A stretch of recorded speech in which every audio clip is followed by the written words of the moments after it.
ఈరోజు స్టేషన్ గన్పూర్ పత్రికా సమావేశానికి హాజరైనటువంటి station Ghanpur BRS party incharge మాజీ ఉప ముఖ్యమంత్రి గారు మన రాజయ్య గారికి, అదేవిధంగా మాజీ వికలాంగుల చైర్మన్ వాసుదేవరెడ్డి గారికి, ఇక్కడ ఉన్నటువంటి సీనియర్ నాయకులకు, మన మాజీ ప్రజాప్రతినిధులకు, కార్యకర్తలకు, మరియు ముఖ్యంగా పిలువగానే వచ్చినటువంటి పత్రికా మిత్రులందరూ కూడా పేరు పేరున నమస్కారం.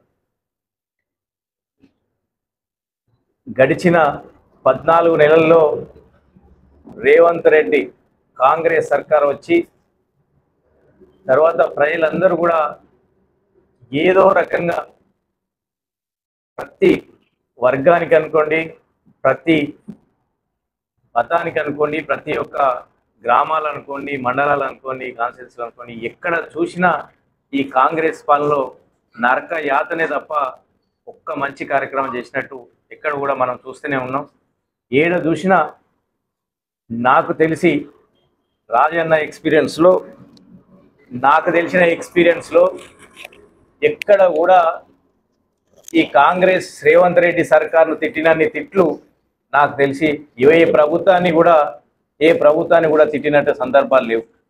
ఎందుకంటే 6 గ్యారంటీలు 420 హామీలు ఇచ్చి ప్రజలను మభ్యపెట్టి ఓట్లు వేయించుకున్న తర్వాత వచ్చుడితోటే డిసెంబర్ 9 నాడే రైతు రుణమాఫీ చేస్తామని మాట ఇచ్చి ఒకటే దఫాలో 2 లక్షల రూపాయల రైతు రుణమాఫీ చేస్తామని చెప్పి ఎక్కడ కూడా చేయకుండా 42,000 కోట్ల రుణమాఫీని 32,000 కోట్లు అని చెప్పి తర్వాత 22,000 కోట్లని లాస్ట్కి చివరికి 15,000 కోట్లతోటి సరి చేసి అక్కడ చేసేసి ఎక్కడ కూడా పూర్తి 50% కూడా రైతు రుణమాఫీ చేయకుండా రైతులను మోసం చేసినటువంటి సర్కార్ ఏదైనా ఉంది అంటే రేవంత్ రెడ్డి సర్కార్. పెన్షన్లే కావచ్చు, మేము వచ్చుడితోటే ఈ రోజు 2,000 పెన్షన్ తీసుకుంటారు, మేము వచ్చుడితోటే 4,000 రూపాయల పెన్షన్ తీసుకుంటామని చెప్పారు. అది మోసం చేశారు. ప్రతి వర్గాన్ని, ఏ వర్గాన్ని కూడా వదలలే. రైతు బంధు, రైతు భరోసా కింద ఇప్పుడు 10,000 రూపాయలు వస్తున్నాయి, మేము వస్తే 15,000 రూపాయలు అని చెప్పి మోసం చేసి 12,000కే కుదించి అది కూడా ఇప్పటి వరకు ఎకరం కూడా పూర్తిగా అయినటువంటి సందర్భం. 14 నెలల్లో రైతు బంధు కోసం మనం పెట్టిన కేసీఆర్ గారు వచ్చినట్టు రైతు బంధు పైసలు తప్ప రైతు భరోసా కింద ఇప్పటి వరకు పూర్తిగా ఎకరం పైసలు కూడా ఇవ్వలేని విషయం. ఇవన్నీ రైతులకు కానీ, ప్రజలకు కానీ, మహిళలకు 2,500 కానీ అనేక స్కీములు వాళ్ళు ఇచ్చినట్టు 420 హామీలు 420గా మిగిలిపోయే పరిస్థితి ఉంది తప్ప ఒకటి లేదు. ఈ 420లు ఈ 14 నెలల్లో 420 హామీలేమో కానీ 42 సార్లు మాత్రం రేవంత్ రెడ్డి సర్కార్, రేవంత్ రెడ్డి మంత్రులు, ఎమ్మెల్యేలు ఢిల్లీ యాత్ర బట్టి ఢిల్లీ తిరుగుతున్నారు, ఢిల్లీ వాళ్ళ చుట్టూ తిరుగుతున్నారు తప్ప ప్రజల యొక్క క్షేమం, ప్రజా సంక్షేమం ఈ యొక్క దేని గురించి కూడా ఆలోచన లేదు ఇప్పటికీ ఒక రేవంత్ రెడ్డి సర్కార్కి. అట్లే కులగన్న పేరుతోటి ప్రజలందరినీ ఇబ్బంది పెట్టి అన్ని కూడా తీసుకుంటామని చెప్పి కులగన్న పెట్టి బీసీ కులగన్న పెట్టి బీసీలను మోసం చేశారు. 25 లక్షల నుంచి 35 లక్షల మంది బీసీలనే లేకుండా, దీని లిస్టులో లేకుండా, బీసీ కులగన్న లేకుండా చేసిన పార్టీ ఏదైనా ఉంటే బీసీ కులం, బీసీ వాళ్ళని కూడా మోసం చేశారు. ఎస్సీ కుల వర్గీకరణ అని చెప్పి ఎప్పుడైతే మందకృష్ణ మాదిగా ముందుకు వచ్చేసి 1,00,000 డబ్బులు అది అని చెప్పి ఎట్లయితే సుప్రీంకోర్టు ఇచ్చిన తర్వాత ఆర్డర్ని అమలు చేయట్లేదని చెప్పి పెద్ద ఎత్తున ఉద్యమం చేస్తుంటూ దీనికి బీఆర్ఎస్ పార్టీ అందరూ కూడా మద్దతు చెప్తూ ప్రజలందరూ ఎస్సీ కులగన్న అయిపోవాలని చేసి పెద్ద ఉద్యమం వస్తుందని చెప్పి ఎప్పుడు కూడా కాంగ్రెస్ పార్టీకి అలవాటు. మన ఉద్యమంలో మీరందరూ కూడా చూశారు. తెలంగాణ ఉద్యమం ఉవ్వెత్తున లేచుతుంటే ఒక స్టేట్మెంట్ ఇచ్చి నాన్సుడు అలవాటు. అదే విధంగా కూడా ఈ రోజు కూడా ఎస్సీ కులగన్న ఏబీసీ అని చెప్పి దాన్ని ఎప్పుడు అమలు చేస్తారు, వచ్చుడు ఎప్పుడు ఉద్యోగాలకు అవకాశం, ఉద్యోగ విద్య అవకాశాల ఎప్పుడు చేస్తారు, ఏది చెప్పకుండా చట్టబద్ధ చేయకుండా దాన్ని ఆ విధంగా నానబెట్టి మేము చేసినామని అటు ఒక కులస్తులను ఎంకరేజ్ చేస్తారు, ఇటు ఒక కులస్తులను ఎంకరేజ్ చేసి వాళ్ళని కూడా మోసం చేయడం జరుగుతుంది. కాబట్టి దయచేసి ప్రజలందరూ కూడా గమనిస్తున్నారు. రేవంత్ రెడ్డి చేసే మోసాలు, మాయ మాటలు, పకీరు మాటలు అన్ని కూడా ప్రజలందరూ కూడా గమనిస్తున్నారు. అదేవిధంగా ఇదొకటి ఒక వంత అయితే ఇక ఈ రాష్ట్రంలో రేవంత్ సర్కారు పగ సర్కారు ఒక కక్షతోటి సోషల్ మీడియాలో మాట్లాడిన వాళ్ళందరినీ మీ కక్షగా కేసులు పెట్టడము, అదే విధంగా హరీష్ రావు మీద కేసులు పెట్టడము, కేటీఆర్ మీద కేసులు పెట్టడము, కేటీఆర్ మీద అయితే ఇప్పటికీ 10-12 కేసులు పెట్టడము మీరందరూ చూసి ఫార్ములా కేసు మీద కేసు పెట్టేసి చాలా హంగామా క్రియేట్ చేసడం, అదే విధంగా హరీష్ రావు మీద కోర్టాబిక్ కేసులు పెట్టి అన్ని కూడా కేసులు పెడితే ఏ కేసు కూడా ఎవరు భయపడటం లేరు. రేవంత్ రెడ్డి ఎన్ని కుట్రలు చేసినా సోషల్ మీడియా ఎందుకు పెట్టినా రోజు సోషల్ మీడియాలో నువ్వు ఎన్ని కేసులు సోషల్ మీడియాలో పెడితే ఒక అబ్బాయిని ఒక నేరస్తులాగా ఒక లాగా ఒక ఆపించి బెంగళూరులో దుబాయ్ లో పనిచేసే అతన్ని బెంగళూరుకి వస్తే బెంగళూరుకి వెళ్ళి పట్టుకొచ్చి సెంట్రల్ జైల్లో పెట్టి సోషల్ మీడియా వ్యక్తులు ఇట్లాంటి 7 మందిని ఒక 100 నుంచి 1000 మందిని సోషల్ మీడియాలో కేసులు పెట్టి చాలా మంది కూడా నిర్బంధం చేశారు. కానీ ఏ నిర్బంధాలు కూడా ఎవరు భయపడే పరిస్థితి లేదు. ఎందుకంటే నువ్వు ఎంత నిర్బంధం చేసావు సోషల్ మీడియాలో స్వేచ్ఛగా ప్రజలందరూ కూడా చిన్న వయసు తేడా లేకుండా ముసలి 70 ఏళ్ళు 80 ఏళ్ళ వాళ్ళు కూడా ప్రతి ఒక్కరు నిలదీస్తున్నారు కూడా. కాబట్టి మీరు ఎన్ని కుట్రలు చేసినా రేవంత్ రెడ్డి సర్కార్ ఎన్ని కుట్రలు చేసినా ఏమీ లేదు. అక్కడ రేవంత్ రెడ్డి సర్కార్ తుగ్లక్ పాలన చేస్తే ఇక్కడ స్టేషన్ గన్పూర్లో మరొక తుగ్లక్ తయారై ఒక రాక్షస పాలన స్టేషన్ గన్పూర్లో కూడా రాక్షస పాలన. కడియం శ్రీహర్ అనే వ్యక్తి టీఆర్ఎస్ పార్టీ మీద బీఆర్ఎస్ పార్టీ మీద గుర్తు మీద గెలిచి పార్టీ మారి ఈ చరిత్రలో కూతురు కోసం పార్టీ మారి చరిత్రహీనుడిగా మిగిలిపోయిన వ్యక్తి ఎవరు ఉన్నారంటే కడియం శ్రీహర్ ఇంకా ఎవరు మిగిలరు. ఎందుకంటే 75 ఏళ్ల వయసులో ఆయన నిజాయితీగా రిటైర్డ్ కావాల్సిన వయసులో ఒకసారి ఎమ్మెల్యే అయిపోయి నేను రిటైర్డ్ అయిద్దని చెప్పి కేసీఆర్ అడిగి మరీ పోటీ చేసి ఈ ఒకసారి చివరి అవకాశం ఇయ్యని పోటీ చేసి గెలిచి టీఆర్ఎస్ పార్టీ మీద గుర్తు మీద గెలిచి కూతురు కోసం ఆయన ఆత్మాభిమానాన్ని ఆయన యొక్క ఎక్స్పీరియన్స్ ను అన్నిటిని కూడా తాకట్టు పెట్టి అమ్ముడు పోయి కాంగ్రెస్ పార్టీకి. అంతకుముందు రేవంత్ రెడ్డిని ఎన్నెన్ని తిట్లు తిట్టాడు. ఒక దొంగ ఒక దొరికిపోయిన దొంగ ఒక సూటి కేసు ఒక ఓటు నోటు కేసు పైన దొంగ కింద నేను పనిచేస్తాను అన్న వ్యక్తి పోయి ఓటు నోటు కేసు కింద ఈయన మరి దొరికిన దొంగ దగ్గర పనిచేస్తే దొంగ కింద పనిచేస్తూ ఏమంటారో ప్రజలందరూ కూడా ఆలోచిస్తారు. మీకు నిజంగానే కడియం శ్రీహర్ గారు మీరు మీ వ్యక్తిగతంగా ప్రజలందరూ కూడా సోషల్ మీడియా ద్వారా విమర్శిస్తే మీరు ఇప్పటికి నేను ఆ జైల్లో ఉన్నటువంటి మనోజ్ రెడ్డి గారిని కలవడం జరిగింది. కక్షపూరితంగా కేసులు పెట్టి మనోజ్ రెడ్డిని తో పాటు అక్కడ చాలా మంది 5-6 మంది ఒక అతను సోషల్ మీడియాలో ఒక పోస్ట్ పెడితే 1 మిలియన్ వచ్చిందట. అతన్ని కూడా 1 మిలియన్ వ్యతిరేకంగా నన్ను తిడితే పరశురామ్ అనే వ్యక్తిని ఆయనను కూడా లోపల పెట్టడం జరిగింది. అట్లే ఆ జైల్లో సబ్ జైల్లో 5-6 మంది కూడా కడియం శ్రీహర్ గారు బాధ్యతన్నారు. కాబట్టి వాళ్ళందరూ కూడా అదే చెప్తున్నారు, మేమేం కడియం శ్రీహర్ కి భయపడే ప్రసక్తే లేదు సార్, నిజాన్ని నిర్భయంగా చెప్తాం. ఖచ్చితంగా ఇంకా సోషల్ మీడియాలో ఇంకా కూడా ఎక్కడైతే వీలైతే కడియం శ్రీహర్ గారు ఎక్కడ తప్పులు చేస్తే అక్కడ ఖచ్చితంగా నిలదీస్తాం. ఈ కేసులకు ఏం భయపడమని ఖచ్చితంగా చెప్తున్నారు.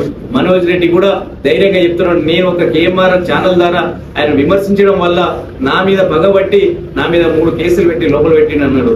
ఖచ్చితంగా పార్టీ ఏ సోషల్ మీడియా ద్వారా ప్రజల కోసం పార్టీని కాంగ్రెస్ పార్టీ నిలదీస్తారు. ఖచ్చితంగా బీఆర్ఎస్ పార్టీ కేటీఆర్ నాయకత్వంలో ఖచ్చితంగా అండగా ఉంటాం, ఖచ్చితంగా నిలదీస్తాం. కడియం శ్రీహర్ గారి ఒక వ్యక్తిత్వాన్ని ఆయన యొక్క క్యారెక్టర్ ని అంతా కూడా ఆయన యొక్క కూతురు సీటు కోసం ఆయన దానికోసం అమ్ముకోవడం జరిగింది. ముందు రాయన్న చెప్పినట్టు ఇంతకుముందు తెలుగుదేశం పార్టీలో ఉన్నప్పుడు కక్ష పెట్టి కేసులు పెట్టి ఇచ్చేదని విన్నాం తప్ప 10 ఏళ్లలో మన రాజన్న డైరెక్షన్ లో స్టేషన్ గన్పూర్లో ఆ పప్పులు ఉడకనీయలే కాబట్టి ఇక్కడ ఇంటర్ రానియలే కాబట్టి ఎవరు కూడా ప్రశాంతంగా ప్రజలు 10 ఏళ్ళు ప్రశాంతంగా ఎవరి పని వాళ్ళు చేసుకునే విధంగా ఉండే. మళ్ళీ ఎమ్మెల్యే అయ్యి పార్టీ మారి కాంగ్రెస్ పార్టీకి మారి వ్యక్తిగతంగా కోపం ఆయన ఎంత విమర్శిస్తున్నారో ఆయన వ్యక్తిగతంగా కేసులు పెట్టేది మంచి పద్ధతి కాదు, నీ వయసుకు మంచిది కాదు. ఎందుకంటే నువ్వు 75 ఏళ్ల వయసులో ఇప్పుడు పెట్టేసి ప్రజల్లో మంచి పేరు తెచ్చుకునే ప్రయత్నం చేయండి. ఇప్పటికైనా మంచి కార్యక్రమాలు చేసి సోషల్ మీడియా ద్వారా వ్యక్తిగతంగానో విమర్శిస్తే కేసులు పెడతామని నీ బెదిరింపులకు ఎవరు భయపడరని ఈ సందర్భంగా హెచ్చరించడం జరుగుతుంది. నిజంగా నీ వ్యక్తిత్వమే నీ క్యారెక్టరే నీకు ఉంటే రేపు పొద్దున్నే టీఆర్ఎస్ పార్టీ మీద గెలిచిన బీఫామ్ మీద గెలిచిన నువ్వు ఇమ్మీడియట్లీ రాజీనామా చేసి ఎలక్షన్ తప్ప ఇలాంటి గురించి మాటలు ఏమేం మాట్లాడినావు 10 ఏళ్లలో కేసీఆర్ లాంటి గొప్ప నాయకుడు అన్నాడు. కేసీఆర్ కాళేశ్వరం గురించి ఈ రోజు ఆయన కంపు వస్తుందట. కాళేశ్వరం దాంట్లో అవినీతి కనిపిస్తుందట. ఆ రోజు కాళేశ్వరం ప్రాజెక్ట్ లో పెట్టినప్పుడు నీ అంత గొప్ప నాయకుడు లేడు. ఈ కేఎల్ కేసీఆర్ గొప్ప చెప్పిన మాటలు ఇంకా వీడియో రికార్డ్ లో ఉన్నాయి. ఆ రోజు నువ్వు క్యాబినెట్ లో ఉండి సంతకాలు పెట్టి అన్ని చేసి క్యాబినెట్ లో గాని రాష్ట్రంలో గాని దేశంలో గాని పార్లమెంట్ లో గాని నువ్వు చాలా గొప్పగా కాళేశ్వరం లాంటి ప్రాజెక్టు గొప్ప ప్రాజెక్ట్ గా వర్ణించి ఇంత తక్కువ టైంలోకి వచ్చింది గొప్పలు చెప్పిన నీ అవసరం కోసం ఎవరినైనా పొగుడుతావు. నీ అవసరం తీరిపోతే ఎవరినైనా తిరుగుతావు అనే విషయం నీ చరిత్రలో లేకపోతుంది. నీ రాజకీయ చరిత్రలో నీ చివరి అంకంలో నీ యొక్క క్యారెక్టర్ అంతా కూడా బట్టబయలైపోయింది. ప్రజలందరికీ కూడా తెలిసిపోయింది.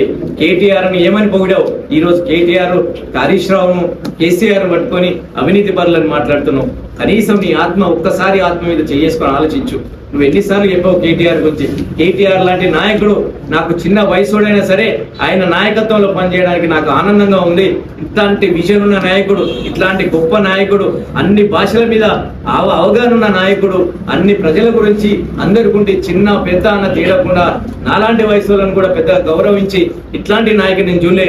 కేటీఆర్ కింద మోమాట లేకుండా చెప్తున్నా, నా వయసు పెద్దదైనా ఆయన నాయకత్వంలో పనిచేసినందుకు ఆనందంగా ఉందని చెప్పిన సందర్భాలు ఎన్నో. కానీ నీ అవసరం తీరిపోయింది. నీ కూతురికి ఎంపీ సీట్ వచ్చింది. నీ కూతురికి సీటు కోసం ప్రతి ఒక్కరి క్యారెక్టర్ని కానీ ప్రతి ఒక్కరిని కానీ ఏది పడితే విమర్శించడం మంచిది కాదు. నీ యొక్క క్యారెక్టర్ని కాపాడుకోవాలనుకుంటే ఇప్పటికైనా మానుకో. నీ అవినీతి బాగోదాలు మీరు ఎక్కడి నుంచి ఏ స్టైల్ వచ్చారో అందరికి కూడా ప్రజలకు తెలుసు. కానీ మేము నీలాగా దిగజార్చి మాట్లాడి తెచ్చుకోలేదు. మేము రాజకీయాల్లో ఉండాలనుకున్నాం కాబట్టి మేము ఏమి పిచ్చిగా నీలాగా అబద్ధాలను గోరుగా చెప్పేటోళ్ళం కాదు. నువ్వు కేసీఆర్, కేటీఆర్, హరీష్ రావులను విమర్శించడం ఇక్కడైనా మానుకోకపోతే ఖచ్చితంగా ప్రజలు తీర్పిస్తారు. రాబోయే కొద్ది రోజుల్లో ఖచ్చితంగా ఈ స్టేషన్ కనుకొట్టి ఉప ఎన్నికలు రాబోతున్నాయి. మీరు రాజీనామా చేయకుండా వెళ్ళడం జరిగింది. కేటీఆర్ గారు త్వరలోనే ఒక నిర్ణయం రాబోతుంది. ఈ ఉప ఎన్నికలు రాకపోతున్నాయి. ఇక్కడ ఖచ్చితంగా కేసీఆర్ గారు చెప్పినట్టు స్టేషన్ కనుపూర్ ఇన్ఛార్జ్ అయినట్టు రాజయ్య గారు ఇక్కడ అభ్యర్థిగా ఉండే ఆయనను గెలిపించుకొని నీ మీద 1,00,000 మెజార్టీతో గెలిపించి ఇక్కడి నుంచి తీసుకుపోతామని తెలియజేస్తూ ఇప్పటికైనా మారి ఇక్కడ ప్రజలకు ఇచ్చిన హామీలను ఈ స్టేషన్ కనుపూర్ అభివృద్ధి కోసం అయితే పోరాడాలి తప్ప కుటుంబం పైన కల్వకుంట్ల కుటుంబం పని అబద్ధాలు మాట్లాడి అవసరాల కోసం నీకు ఒక పని అవసరం పడితే ఆ కుటుంబం మీద మాట్లాడి రేవంత్ రెడ్డి దగ్గర మెప్పు కోసం, కాంగ్రెస్ దగ్గర మెప్పు కోసం అన్ని అబద్ధాలు మాట్లాడి ఇకనైనా ఈ చివరి అంకలో నీ యొక్క వయసు కన్నా అదించుకొని ఇప్పటికైనా నీ గౌరవాన్ని కాపాడుకోవాలని ఈ సందర్భంగా తెలియజేస్తున్నా. ఈ కేసులకి నీ వ్యక్తిగతంగా సోషల్ మీడియా వాళ్ళు పెట్టే కేసులకి ఎవరు కూడా భయపడరు. ఖచ్చితంగా బీఆర్ఎస్ పార్టీ లీగల్ సెల్ ఉంది. ఖచ్చితంగా అందరిని కూడా కాపాడుకుంటాం. మీరు అన్ని సోషల్ మీడియా మా కార్యకర్తలు కానీ లీడర్లు కానీ ఎవరికి ఏది వచ్చినా కేటీఆర్ ఆజ్ఞ మీదకి ఖచ్చితంగా మీ అందరం కూడా వాళ్ళందరికీ కూడా మద్దతుగా ఉంటాం, సపోర్ట్ ఉంటాం.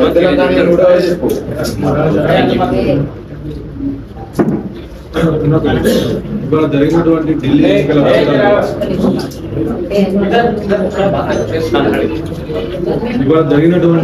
ఎన్నికల ఫలితాల్లో కాంగ్రెస్ పార్టీ ఒక స్థానాన్ని కూడా గెలుచుకోలేకపోయింది. దానిపై మీ యొక్క కాంగ్రెస్ పార్టీ ఎప్పుడు కూడా రాహుల్ గాంధీ ఎప్పుడు కూడా బీజేపీ పార్టీకి బీటీ మాత్రమే. ఆడ క్రేజీ వాళ్ళని ఓడించడం కోసం ముస్లిం వర్గంలో ఓట్లు చీల్చడం, సిక్కు వర్గాలలో ఓట్లు చీల్చి కాంగ్రెస్ పార్టీ ఓట్లు చీల్చి ఈరోజు బీజేపీ గెలవడానికి కారకురాయి తప్ప వాళ్ళు ఎప్పుడు కూడా గుండు సున్నా కానీ ఇది రెండోసారి చరిత్రలో ఢిల్లీలో రెండోసారి గుండు సున్నాగా మిగిలిపోయిన పార్టీ ఏదంటే కాంగ్రెస్ పార్టీ.